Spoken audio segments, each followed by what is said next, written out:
তো কেমন আছেন সবাই? আশা করি সবাই খুবই ভালো আছেন। সো আজকে আমাদের মাইক্রোসফট ওয়ার্ড টিউটোরিয়ালের পার্ট 5 এবং আজকের ভিডিওতে আমরা ইম্পর্ট্যান্ট কিছু অপশনস নিয়ে আলোচনা করব যেগুলো অ্যাডভান্স মাইক্রোসফট ওয়ার্ডের অ্যাডভান্স কিছু অপশনস। সো আজকে ভিডিওটি খুবই ইনফরমেটিভ হতে চলেছে। সো আপনারা কেউ পুরো ভিডিওটি না দেখে যাবেন না, অবশ্যই পুরো ভিডিওটি দেখবেন এবং পুরো ভিডিও জুড়ে আমাদের সাথেই থাকবেন। সো আর দেরি না করে চলুন ভিডিও স্টার্ট করা যাক। ওকে, তো আজকের আমাদের অপশনসগুলোর মধ্যে সর্বপ্রথম আমরা আলোচনা করব কিভাবে হেডার সেট করতে হয়, কিভাবে এই যে আপনি এভাবে ওয়ার্ডটা কিভাবে একটা ওয়ার্ড এভাবে বড় করে দেখাতে পারেন, এটাকে বলা হয় ড্রপ কেপ। এটা কি কাজটা কিভাবে করতে হয়, তারপর আমরা দেখব কিভাবে ফুটার সেট করতে হয়, তারপর আমরা এখানে কিভাবে ইকুয়েশন সেট করতে হয়, অর্থাৎ আমরা অঙ্ক করতে গেলে যে ইকুয়েশন ইউজ করতে হয় এগুলো আমরা কিভাবে ইউজ করব, তারপরে কিভাবে আপনার ডকুমেন্টে সিম্বলস অ্যাড করতে হয়, তারপরে ওয়ার্ড আর্ট, এইসব বিষয় নিয়ে আজকে আমরা আমাদের এই ভিডিওতে অর্থাৎ আমাদের এই মাইক্রোসফট ওয়ার্ডের পার্ট 5 টিউটোরিয়াল নাম্বার 5-এ আমরা আজকে আলোচনা করব। সো প্রথমে চলে যাওয়া যাক আমাদের হেডার সেকশনে, কিভাবে আমরা হেডার সেট করতে পারি আমাদের ডকুমেন্টের মধ্যে। ওকে, তো প্রথমে আমাদের এখানে যেহেতু হেডার আছে আমরা এটাকে রিমুভ করে নিই। ওকে, তো আমরা আমাদের সকল হেডার এবং ফুটার এখান থেকে ডিলিট করে দিলাম। সো এবার আমরা দেখব কিভাবে হেডার এবং ফুটার সেট করতে হয়। সো হেডার সেট করতে হলে আপনাকে প্রথমেই আপনার ইনসার্ট মেনুতে যেতে হবে। ইনসার্ট মেনু থেকে এখান থেকে আপনি দেখতে পাচ্ছেন যে হেডার বলে একটা অপশন আছে। সো আমরা হেডারে এখানে ক্লিক করলে আমাদের এখানে অসংখ্য হেডার আপনাদের এখানে সাজেশনে আসবে। সো আপনাদের পছন্দ মতো আপনি এখান থেকে একটি হেডার দিয়ে দিতে পারেন। ওকে, তো আমরা এখান থেকে এই হেডার এই হেডারটাকে চুজ করে নিই। সো এই হেডারটাকে চুজ করার পরে এখানে আপনার এখানে একটা হেডার দিয়ে দেবেন, যেমন যা আমরা এখানে দিয়ে দিচ্ছি। ধরেন আমরা এখানে দিয়ে দিলাম learn IT. Okay, learn IT বলে আমাদের এখানে একটা হেডার দিয়ে দিলাম। তো এটা হেডার দিয়ে দেওয়ার পর আমরা এখান থেকে বের হব কিভাবে, এটা লিখে আমরা জাস্ট এখান থেকে ক্লোজ হেডার অ্যান্ড ফুটারে ক্লিক করলেই এটা এখানে সেট হয়ে যাবে। ওকে, এবার আমরা আসি এই হেডারটার সাথে আমরা একটা যদি নাম্বার অ্যাড করতে চাই, আমাদের প্রত্যেকটা পেজের নাম্বার দেওয়া থাকবে যে কোনটা কত নাম্বার পেজ। সো এটা সেট করতে হলে আমাদের সিম্পলি আবারও ইনসার্ট মেনুতে যেতে হবে। এখান থেকে আমরা পেজ নাম্বার এই অপশনটিতে ক্লিক করলে আমাদের এখানে টপ টপ অফ পেজ আছে, বটম অফ পেজ আছে, তারপরে পেজ মার্জিনস আছে, কারেন্ট পজিশন আছে। কারেন্ট পজিশন মানে হচ্ছে যে আমাদের হেডারটা যে জায়গায় আছে এটা ওই জায়গাতেই ওই পেজ নাম্বারটা আসবে। এখানে আরও অনেক ধরনের স্যাম্পল দেওয়া আছে, আপনারা এখান থেকে যে কোনো একটা টেমপ্লেট ইউজ করতে পারেন। তারপরে এখানে আছে পেজ মার্জিনস, অর্থাৎ আমাদের পেজে যে মার্জিন দেওয়া আছে এই পাশে যে মার্জিনগুলো দেওয়া আছে এই মার্জিনের পাশে আমাদের এই নাম্বারটা সেট করা হবে। তারপর আছে বাটম অফ পেজ। বাটম অফ পেজে হচ্ছে আপনাদের পেজের নিচে আপনাদের পেজ নাম্বারটা থাকবে। আর আরেকটা আছে টপ অফ পেজ, আপনার এখানে টপ আপনার পেজের টপে থাকবে, অর্থাৎ আপনার পেজের উপরের দিকে আপনার পেজ নাম্বারটা থাকবে। ওকে, সো আমরা এখান থেকে টপ অফ পেজটা নিয়ে নিচ্ছি, যেমন এই নাম্বার প্লেটটাকে আমরা যদি নিয়ে নিই তাহলে আপনারা দেখতে পাচ্ছেন এখানে আমাদের এখানে নাম্বার অ্যাড হয়ে গেছে। তবে নাম্বারটা অ্যাড হয়ে গেলে আপনারা দেখবেন এখানে আমাদের হেডারটা চলে গেছে। সো এটা চলে যাওয়াটাই স্বাভাবিক, কারণ এখানে যখন আমরা নাম্বারটা অ্যাড করব তখন জাস্ট নাম্বারটা এখানে অ্যাড হয়ে যাবে। তবে এটার জন্য একটা অ্যাডভান্টেজ হচ্ছে যে আপনারা যখন শুধু নাম্বারটা অ্যাড করবেন তখন আপনারা একসাথে এখান থেকে হেডারটাও অ্যাড করে দিতে পারেন। সো আমরা এখান থেকে যদি হেডারটা অ্যাড করে দিই, যেমন আমরা এখান থেকে আমাদের হেডারটা আবার দিয়ে দিলাম learn IT. Okay, learn IT আমাদের হেডারটা দিয়ে দিলাম। আমাদের কাজ শেষ, এখানে হেডার দেওয়াও শেষ, আমাদের এখানে নাম্বার দেওয়াও শেষ। এখান থেকে বের হবো কীভাবে, আপনি চাইলে আপনার কিবোর্ড থেকে আপনার এসকেপ বাটনটাতেও প্রেস করতে পারেন, বা এখান থেকে ক্লোজ হেডার অ্যান্ড ফুটার এখানে ক্লিক করে দিলেও আপনার এখানে আপনার হেডার এবং পেজ নাম্বার এখানে সেট হয়ে যাবে। সো আমরা দেখে নিলাম কিভাবে হেডার এবং পেজ নাম্বার সেট করতে হয়। সো এবার আমরা চলে যাই কিভাবে ফুটার সেট করতে হয়। পেজের ফুটার সেট করতে হলেও সেমভাবে আপনাকে ইনসার্ট মেনুতে যেতে হবে। ইনসার্ট থেকে এখানে লেখা আছে দেখবেন ফুটার। তারপরে আপনাদেরকে একটা শর্টকাট বলে দিই, যদি আপনারা চান যে আপনাদের পেজ নাম্বার এবং পেজের ফুটার একসাথে থাকবে তাহলে আপনারা জাস্ট পেজ নাম্বারটা এবং পেজ নাম্বার থেকে বটম অফ পেজ যদি দিয়ে দেন তাহলে এখানে ওই একইভাবে যে হেডারটা যেভাবে ইউজ করেছেন পেজ নাম্বারের সাথে সেভাবে ইউজ করতে পারবেন। বা আপনি যদি সিঙ্গেলভাবে ইউজ করতে চান তাহলে এভাবে ইনসার্ট মেনু থেকে আপনারা ফুটারে ক্লিক করলে এখানে অসংখ্য ফুটারের টেমপ্লেট আছে, এখান থেকে যে কোনো একটা টেমপ্লেট নিয়ে ইউজ করতে পারেন। যেমন আমরা এখান থেকে যদি প্রথম টেমপ্লেটটা নিয়ে দিই তাহলে আমাদের এখানে একটা ফুটার এখানে সাজেস্ট করছে, আমরা এখান থেকে আমাদের ফুটারটা দিয়ে দিলাম লার্ন আইটি। ওকে, সো এটাও এখান থেকে লেখা শেষ হয়ে গেলে ক্লোজ করবেন কীভাবে, এখান থেকে ক্লোজ হেডার অ্যান্ড ফুটার দিতে পারেন, বা আপনার কিবোর্ড থেকে এস্কেপ বাটনে ক্লিক করলে প্রেস করলেও এটা এখান থেকে সিলেক্ট হয়ে যাবে, এখান থেকে এটা সেট হয়ে যাবে। ওকে, সো এভাবেই আপনি আপনার ডকুমেন্টে হেডার এবং নাম্বার সেট করতে পারবেন, তার পাশাপাশি ফুটারও সেট করতে পারবেন। ওকে, অলরাইট। তো এবার আমরা আসি কিভাবে আমাদের পেজে টেক্সট বক্স ক্রিয়েট করবেন। টেক্সট বক্স মানে হচ্ছে ধরেন আপনি এই জায়গার মধ্যে একটা কোনো একটা লেখা আপনি এখান দিয়ে লিখতে চান, একটা বক্স আকারে একটা শেপ দিয়ে। সো এটা করতে হলে আপনাদেরকে টেক্সট বক্স ইউজ করতে হবে। টেক্সট বক্সটা কীভাবে ইউজ করবেন, সেখান থেকে আপনি ইনসার্ট মেনুতে চলে যাবেন। ইনসার্ট মেনু থেকে এখানে টেক্সট বক্স নামের একটা অপশন আছে। ওকে, টেক্সট বক্স নামের এই অপশনটাতে ক্লিক করলে আপনাদের এখানে কিছু টেমপ্লেট চলে আসবে। ওকে, সো আমরা এই টেমপ্লেটগুলো নিব না, আমরা যদি কাস্টমাইজভাবে একটা টেক্সট বক্স ইউজ করতে চাই তাহলে আমরা এখান থেকে ড্র টেক্সট বক্স এই অপশনটাতে ক্লিক করব। ড্র টেক্সট বক্সে ক্লিক করে আমরা জাস্ট এখানে ড্র করে দেবো। যেমন আমরা ধরি এভাবে আমরা একটা বক্স এঁকে এখানে আমরা একটা টেক্সট দিব। ওকে, সো এটা করার জন্য আমরা এখানে এটা লিখে এটা ড্র করে এবার আমরা এখানে লিখে দেবো আমাদের টেক্সট বক্সের লেখাটা। যেমন আমরা এখানে লিখে দিলাম সাবস্ক্রাইব। ওকে, সাবস্ক্রাইব। তো এবার আপনাদের প্রশ্ন আসতে পারে যে সাবস্ক্রাইব আমরা যে লেখাটা লিখলাম এটা তো ছোট হয়ে গেছে, এখন আমরা এটা কিভাবে বড় করব। এটা বড় করা খুবই ইজি, আমরা যেভাবে শিখেছিলাম যে কিভাবে লেখা বড় করতে হয়। আমরা সিম্পলি এটাকে সিলেক্ট করে হোম মেনুতে যাব, এখান থেকে আমরা আমাদের ফন্ট সাইজটাকে বড় করে দিলেই লেখাটা বড় হয়ে যাবে। তো যেহেতু আমাদের এটা এতটুকু জায়গা হচ্ছে, আমরা 18তে রেখে এটাকে ফন্ট সাইজটা 18 করে এটাকে আমরা সিলেক্ট করে দিলাম। ওকে, তো এবার আমরা এটাকে আমাদের ডকুমেন্টের মাঝখানে কীভাবে আনবো। মাঝখানে আনতে হলে আপনি জাস্ট এখানে এখানে ক্লিক করে আপনার কার্সারটা এখানে এনে আপনার কিবোর্ড থেকে এন্টারে প্রেস করলে এটা মাঝখানে চলে আসবে। ওকে, এছাড়া আসলে এটাকে মাঝখানে আনার কোনো উপায় নেই, তার জন্য আপনারা চাইলে এটাকে আরেকটু ছোটো করে নিতে পারেন। যেমন এখান থেকে আরেকটু ছোটো করে নিলাম। ওকে, সো এবার এটা আমাদের মাঝখানে চলে এসেছে। আর এটাকে যদি আমাদের লেখাটা একদম পুরো মাঝ বরাবর আনতে চাই তাহলে আমরা আগের মতোই কন্ট্রোল ইতে প্রেস করে এটাকে অ্যালাইন অ্যালাইন টু মিডল অর্থাৎ অ্যালাইন সেন্টার করে দেব। ওকে, সো এভাবেই আপনি আপনার ডকুমেন্টে একটি টেক্সট বক্স সেট করতে পারবেন। আপনি চাইলে এটাকে এখান থেকে এখানে সরাতেও পারেন। ওকে, এটাকে আপনি চাইলে কিছু কাস্টমাইজেশনও করতে পারেন। যেমন এখান থেকে আপনার এটাতে যখন আপনার মাউসটা থাকবে অর্থাৎ কার্সারটা থাকবে তখন আপনার এখানে টেক্সট বক্স নামের একটা অপশন চলে আসবে, মেনু চলে আসবে। এখান থেকে আপনি এটাকে বিভিন্ন রকমের শেপে কনভার্ট করতে পারেন। যেমন আমরা এখানে একটু শ্যাডো এফেক্ট দিয়ে দিলাম, এটাতে একটু শ্যাডো এসে পড়েছে। সো এটাকে আপনি বিভিন্ন রকমভাবে কাস্টমাইজেশন করতে পারবেন। তারপরে এখান থেকে আপনি এটাকে শেপ ফিলও করতে পারবেন, অর্থাৎ এটাকে কালার করতে পারবেন। ওকে, আপনি আপনার এই লেখাটার আপনি এখানে শেপের আউটলাইনও দিতে পারেন। যেমন আপনি যদি এখান থেকে চান যে আপনার শেপের এখানে কোনো আউটলাইন থাকবে না, তাহলে নো আউটলাইনে ক্লিক করে দিলে আপনার শেপ থেকে আউটলাইন চলে গেছে। এখানে জাস্ট আপনার দেখানোর সুবিধার্থে আপনাদেরকে এখানে একটা মার্জিন দিয়ে দেখাচ্ছে, কিন্তু আমরা যদি এটা দিয়ে করি, যেমন যদি আমরা এটাকে প্রিন্ট প্রিভিউ দিয়ে দেখি তাহলে আপনারা এখানে দেখতে পাচ্ছেন যে আমাদের এই লেখাটার পাশে কোনো রকমের কোনো দাগ নেই বা কোনো মার্জিনস এখানে কিন্তু দেখা যাচ্ছে না, কারণ আমরা আমাদের টেক্সট বক্সটা সরিয়ে দিয়েছি। এখানে মার্জিনটা জাস্ট আপনার লেখাটা কতটুকু পর্যন্ত আছে বা আপনার লেখা বাইরে যাচ্ছে কিনা এটা জাস্ট সমান রাখার জন্য এখানে একটা ইনভিজিবল বা এখানে বলতে পারেন যে একটা ভার্চুয়াল মার্জিন সেট করে দিয়েছে, যাতে আপনার লেখাটা দেখতে সুবিধা হয় এবং আপনার লেখাটা লিখতে সুবিধা হয়। ওকে, সো এই কারণে এখানে মার্জিন সেট করে দিয়েছি, এটা প্রিন্ট করার সময় দেখা যাবে না। তো আপনি এভাবেই আপনার ডকুমেন্টে একটা টেক্সট বক্স অ্যাড করে নিতে পারেন। এবার আমরা দেখব কিভাবে ওয়ার্ড আর্ট অ্যাড করে।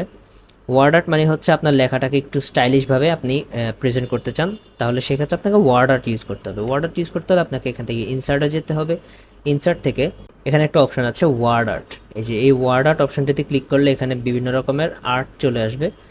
তো আপনি এখান থেকে যে কোনো একটা আর্ট এখান থেকে দিয়ে দিতে পারেন। যেমন আমরা যদি ফর এক্সাম্পল আমরা এই আর্টটা নিলাম, এই আর্টটা নেওয়ার পর আপনাকে এখানে আপনার টেক্সটটা লিখতে বলবে। সো আমরা এখান থেকে যদি আমরা টেক্সটটা লিখে দিই, ধরুন আমরা এখান থেকে লার্ন আইটি লিখে দিলাম, লার্ন আইটি। আপনি এটাকে আপনার ফন্ট সাইজও বাড়াতে পারবেন, কমাতে পারবেন।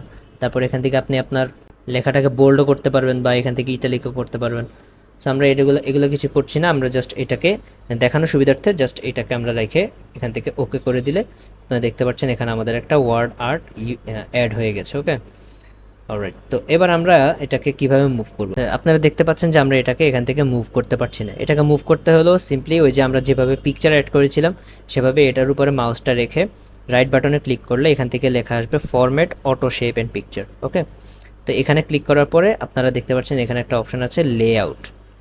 লেআউট থাকলে আপনি এখান থেকে সিম্পলি বিহাইন্ড টেক্সট করে এটাকে ওকে করে দিলে এবার আপনি এটাকে এখান থেকে মুভ করতে পারবেন। ওকে, আমরা এখান থেকে এটাকে একটু মুভ করে দেখাচ্ছি। যেমন এই যে আপনি এটাকে এখান থেকে এভাবে যেখানেই চান সেখানেই মুভ করতে পারবেন। অলরাইট, সো এভাবে আপনি আপনার ডকুমেন্টে একটি ওয়ার্ড আর্ট ইউজ করতে পারবেন। ওয়ার্ড আর্ট দ্বারা আপনার ডকুমেন্টে আরও সৌন্দর্য বৃদ্ধি করতে পারবেন। এটাকে আপনি চাইলে বড়ও করতে পারেন, ছোটও করতে পারেন। তো এই তো ছিল যে আমরা আমাদের ডকুমেন্টে কিভাবে একটা আর্ট অ্যাড করতে পারি। তো এবার আসা যাক আমাদের ডকুমেন্টে কিভাবে এরকম ড্রপ কেপ ইউজ করতে হয়। ড্রপ কেপটা সাধারণত আমরা বিভিন্ন পত্রিকা এসব জায়গায় দেখতে থাকি। যেমন আমাদের পত্রিকাতে দেখা যায় যে প্রথম ওয়ার্ডটা এরকম বড় হয় এবং বাকি ওয়ার্ডগুলো ছোটো হাতের হয়। ওকে, সো এই জিনিসটা করতে হলে আমাদেরকে ড্রপ কেপ ইউজ করতে হবে। ড্রপ কেপটা ইউজ করতে হলে আমাদেরকে সিম্পলি কিছু করা লাগবে না। যেমন ধরেন আমরা যদি এখান থেকে এই ওয়ার্ডটাকে এই লেখাটা থেকে জাস্ট এই সিটাকে আমরা ড্রপ কেপ করতে চাই, তাহলে আমাদের এটা সিলেক্টও করলে হবে বা সিলেক্ট না করলেও হবে। কারণ ড্রপ কেপ সাধারণত আপনি যেখান থেকেই মাউস পয়েন্টারটা রেখে যেখান থেকেই আপনি ড্রপ কেপ দিতে চান না কেন, আপনার ড্রপ কেপ কিন্তু জাস্ট শুরু থেকেই হবে। আপনার এই ড্রপ কেপটাকে আপনি মাঝখানে আনতে হলে কীভাবে আনবেন সেটাও আমরা বলে দিচ্ছি, সমস্যা নেই। বাট তার আগে আমরা কীভাবে ড্রপ কেপটা অ্যাড করব তা দেখে নিই। ওকে, সো ড্রপ কেপ অ্যাড করতে হলে আমাদেরকে ইনসার্টে যেতে হবে। ইনসার্ট থেকে এখানে ড্রপ কেপ নামক একটা অপশান আছে। ওকে, এই যে drop cap, add a drop cap. এই ড্রপ কেপে যাওয়ার পর আপনারা এখান থেকে তিনটা অপশান দেখতে পাবেন, যেমন ইন মার্জিন, আর একটা হচ্ছে ড্রপড। ড্রপড মানে হচ্ছে লেখাটা এভাবে আপনার ডকুমেন্টের ভিতরেই থাকবে, আর ইন মার্জিন মানে হচ্ছে এটা মার্জিনের বাইরে থাকবে। সো আমরা যদি আমি যেভাবে দেখিয়েছি ওইভাবে লেখাটা মার্জিনের ভিতরেই থাকবে এরকম যদি হয়, তাহলে আমরা এখান থেকে ড্রপড সিলেক্ট করে দেবো। ওকে, ড্রপটে ক্লিক করার পরে দেখতে পাচ্ছেন এটা বিশাল বড় করে এখানে এসে পড়েছে। সো আপনি এটাকে ছোটও করতে পারবেন। ছোট করতে হলে জাস্ট এখান থেকে মাউস পয়েন্টারটা এই কোনায় আনলে দেখবেন একটা আপনার মাউস পয়েন্টারটা এমন হয়ে গেছে, তখন আপনি এটাকে ক্লিক করে ধরে ছোট করে দিলে এটা ছোট হয়ে যাবে। এখন কথা হচ্ছে যে এই ড্রপ ক্যাপটা আপনাকে বলবে যে আপনি 2 লাইনে এই জিনিসটা কাভার রাখতে চান নাকি 3 লাইনে বা 4 লাইনে, আপনার যতটা ইচ্ছা আপনি কাভার রাখতে পারবেন। ওকে, তো এটাকে আমরা ঠিক করার জন্য, অর্থাৎ এটা 2 লাইনে থাকবে নাকি 3 লাইনে থাকবে এটা আমরা সিলেক্ট করে দেওয়ার জন্য আমরা এখান থেকে ড্রপ ক্যাপের এই অ্যারোটাতে ক্লিক করব। তারপরে এখান থেকে ড্রপ ক্যাপ অপশন এইটাতে ক্লিক করব। ড্রপ ক্যাপ অপশনে ক্লিক করার পর আপনি এখান থেকে আপনার ড্রপ ক্যাপের ফন্টও সিলেক্ট করতে পারবেন। তার পাশাপাশি আপনি এখান থেকে সিলেক্ট করে দিতে পারবেন যে এটা কয় লাইনে থাকবে। ওকে, তো আমরা এখান থেকে ধরেন আমরা এখান থেকে লাইন সিলেক্ট করে দিলাম যে 2 লাইনে থাকবে।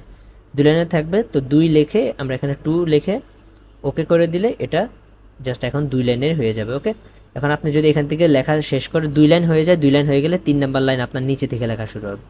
সো এটাতে কোনো চিন্তার কোনো কারণ নেই। তো এইভাবে আপনি আপনার ডকুমেন্টে ড্রপ ক্যাপ অ্যাড করে নিতে পারেন। এখন আপনি যদি চান এই লেখাটা মাঝখানে থাকবে, কারণ ড্রপ ক্যাপ সাধারণত মাঝখানে আসে না, ড্রপ ক্যাপটা আসবে শুধু আপনার ডকুমেন্টের শুরুতেই। তো এটা আপনাকে মাঝখানে নিতে হলে আপনি জাস্ট এখানে মাউস পয়েন্টারটা রেখে আপনি আপনার কিবোর্ড থেকে স্পেসে ক্লিক করে করে এটাকে মাঝখানে নিয়ে যেতে পারেন। এখন আপনি চাইলে আপনার ড্রপ ক্যাপ থেকে এই আন্ডারলাইনটা এখান থেকে সরিয়ে দিতে পারেন। এটা কিভাবে করবেন, এটা জাস্ট সিম্পলি সিলেক্ট করে এটা জাস্ট সিম্পলি সিলেক্ট করে এখান থেকে কন্ট্রোল ইউ প্রেস করে দিলে আপনার আন্ডারলাইনটা চলে যাবে। কন্ট্রোল ইউ কেন দিয়েছি, কারণ আমরা আন্ডারলাইন দিতে কিবোর্ড কমান্ড হচ্ছে কন্ট্রোল ইউ, মানে আন্ডারলাইন দিয়ে দিলে এটা থাকবে, আবার আন্ডারলাইন মুছে দিলে এটা চলে যাবে। সেইভাবে আপনি আপনার ড্রপ ক্যাপটা অ্যাড করতে পারেন এবং এটা আপনি চাইলে মাঝখানে এভাবে অ্যাড করতে পারেন। ওকে, তো এবার আসা যাক আমাদের এই ডেট সেকশনটা নিয়ে। আপনারা হয়তো ভাবতে পারেন যে আমি এই ডেট সেকশনটা এখানে লিখে রেখেছি, কিন্তু আমি আসলে এটা লিখিনি, এটা আমরা একটা অপশনের মাধ্যমে এখানে অ্যাড করেছি। এটা কিভাবে অ্যাড করব, আমি এটাকে কেটে দিই আপনার বোঝানোর সুবিধার্থে, এটা কেটে দিলাম। এখন আমরা এটাকে অ্যাড করতে হলে সিম্পলি ইনসার্ট অপশনে যাব। ইনসার্ট অপশনে যাওয়ার পর আমরা এখানে একটা অপশন দেখতে পারবো ডেট অ্যান্ড টাইম। এই ডেট অ্যান্ড টাইমে ক্লিক করার পর আপনাদের এখানে বিভিন্ন রকমের সাজেশন আসবে যে আপনি কিভাবে লেখাটা দিতে চান। তো ডেট অ্যান্ড টাইম ওপেন করার পর আপনাদের এখানে অনেকগুলো অপশন আসবে যে আপনারা কিভাবে এটাকে উল্লেখ করতে চান। যেমন আমি একটু আগে দিয়েছিলাম যে আমাদের ডেটটাও থাকবে, টাইমটাও থাকবে, যে এখন কয়টা বাজে সেই হিসাবে আপনার ডকুমেন্টটা দিবেন। এটা করতে হলে আমাদেরকে এটা সিলেক্ট করতে হবে। ওকে, তো এখান থেকে এটা সিলেক্ট করে আমরা এখান থেকে ওকে দিয়ে দিলে আপনারা দেখতে পাচ্ছেন যে আমাদের এখানে ডেট অ্যান্ড টাইম সিলেক্ট হয়ে গেছে। আমরা চাইলে এটাকে অন্যটাও দিতে পারি, আমরা আবার এটা কেটে দিই, ব্যাকস্পেস দিয়ে কেটে দিলাম। এবার আমরা আবার ইনসার্ট থেকে ডেট অ্যান্ড টাইমে ক্লিক করলাম।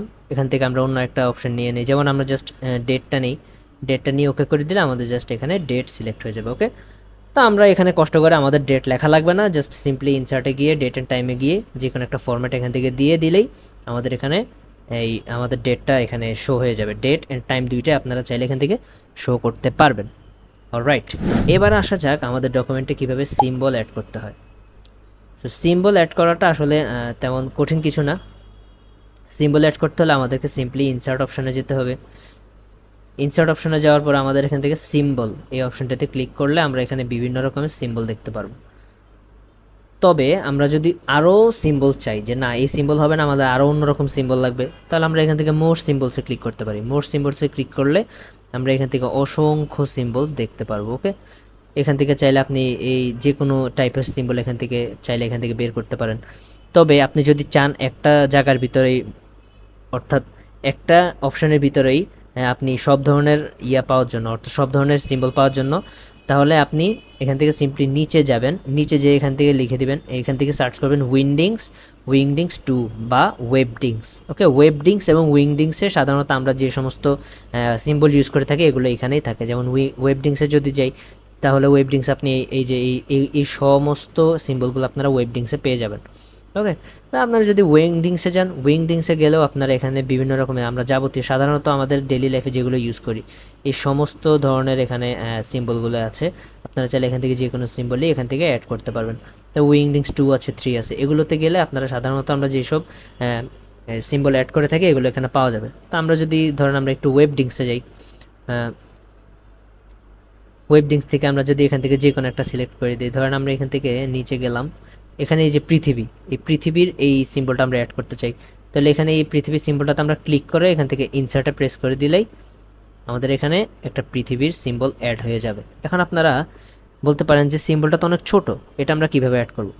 একটা কথা মাথায় রাখবেন যে সিম্বল জিনিসটা কাইন্ড অফ এটাকে সাধারণত আপনার ডকুমেন্টে যে লেখা আছে, অর্থাৎ এই যে আপনার ডকুমেন্টে যে ক্যারেক্টার আছে ক্যারেক্টার হিসেবে ধরা হবে। সো আমরা ক্যারেক্টারের সাইজ বড় করতে হলে সিম্পলি এটাকে সিলেক্ট করে কি করি, হোম মেনু থেকে আমরা এখান থেকে ফন্ট সাইজটা বাড়িয়ে দিই। এমনিভাবে সিম্বলের সাইজ বড় করতে হলে আমরা সিম্বলটাকে এভাবে সিলেক্ট করে ফন্ট সাইজটাকে বড় করে দিলে, বাড়িয়ে দিলেই আমাদের সিম্বলও বড় হতে থাকবে। যেমন আমরা যদি ফন্ট সাইজ 72 রাখি, আমাদের সিম্বলের সাইজটাও 72 হয়ে যাবে। আমরা এখান থেকে সিম্বলটা সরাতে চাইলে আপনার কিবোর্ড থেকে স্পেসে ক্লিক করে করে সিম্বলটা এখান থেকে সরাতে পারবেন। ওকে, কারণ সিম্বলটাকে সাধারণত ক্যারেক্টার হিসাবেই ধরা হয়। তো এই ছিল আমাদের আজকের ভিডিও, কিভাবে সিম্বল অ্যাড করতে হয় দেখিয়ে দিলাম, কিভাবে ড্রপ ক্যাপ অ্যাড করতে হয়, কিভাবে ওয়ার্ড ডট অ্যাড করতে হয়, কিভাবে টেক্সট বক্স অ্যাড করতে হয়, কিভাবে পেজ ফুটার, কিভাবে পেজ হেডার অথবা নাম্বার অ্যাড করতে হয়।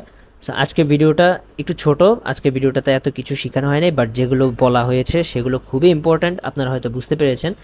এগুলো অনেক কাজে এগুলোকে ইউজ করা হয় এবং এগুলো খুবই ইম্পর্ট্যান্ট একটা জিনিস আমাদের ডকুমেন্টটাকে আরও সুন্দর করে তোলার জন্য এবং ডকুমেন্টটাকে আরও ইনফরমেটিভ করে তোলার জন্য এগুলো আসলেই খুবই ইম্পর্ট্যান্ট। যেমন হেডার এবং ফুটার এবং পেজ নাম্বার এগুলো তো অবশ্যই ইম্পর্ট্যান্ট, ঠিক আছে? যেমন একটা বই লিখতে হলে আমাদেরকে অবশ্যই হেডার, ফুটার এবং তার পাশাপাশি পেজ নাম্বার দিতে হবে। সো এটা দিতে হলে আমাদেরকে কীভাবে কী করতে হবে তা আজকে ভিডিওতে দেখানো হলো। সো আশা করি আমাদের আজকের এই ভিডিওটা আপনাদের জন্য হেল্পফুল হয়েছে। যদি হেল্পফুল হয়ে থাকে তাহলে অবশ্যই চ্যানেলটিকে সাবস্ক্রাইব করতে ভুলবেন না এবং পাশে থাকা বেল আইকনটিতে প্রেস করে দিবেন এমনই ইনফরমেটিভ আরও ভিডিও আপনাদের সামনে পাওয়ার জন্য এবং ফুল কোর্সটা আপনারা পুরোপুরি পাওয়ার জন্য। এবং অবশ্যই আমাদের আজকের ভিডিওটিতে একটা লাইক করে দিবেন ভিডিওতে আরও রিচ বাড়ানোর জন্য, যাতে আপনার মতো আরও অনেকজন মানুষ এটা দেখে কিছু শিখতে পারে। ওকে, সো দেখা হচ্ছে পরবর্তী ভিডিওতে। Till then, bye by.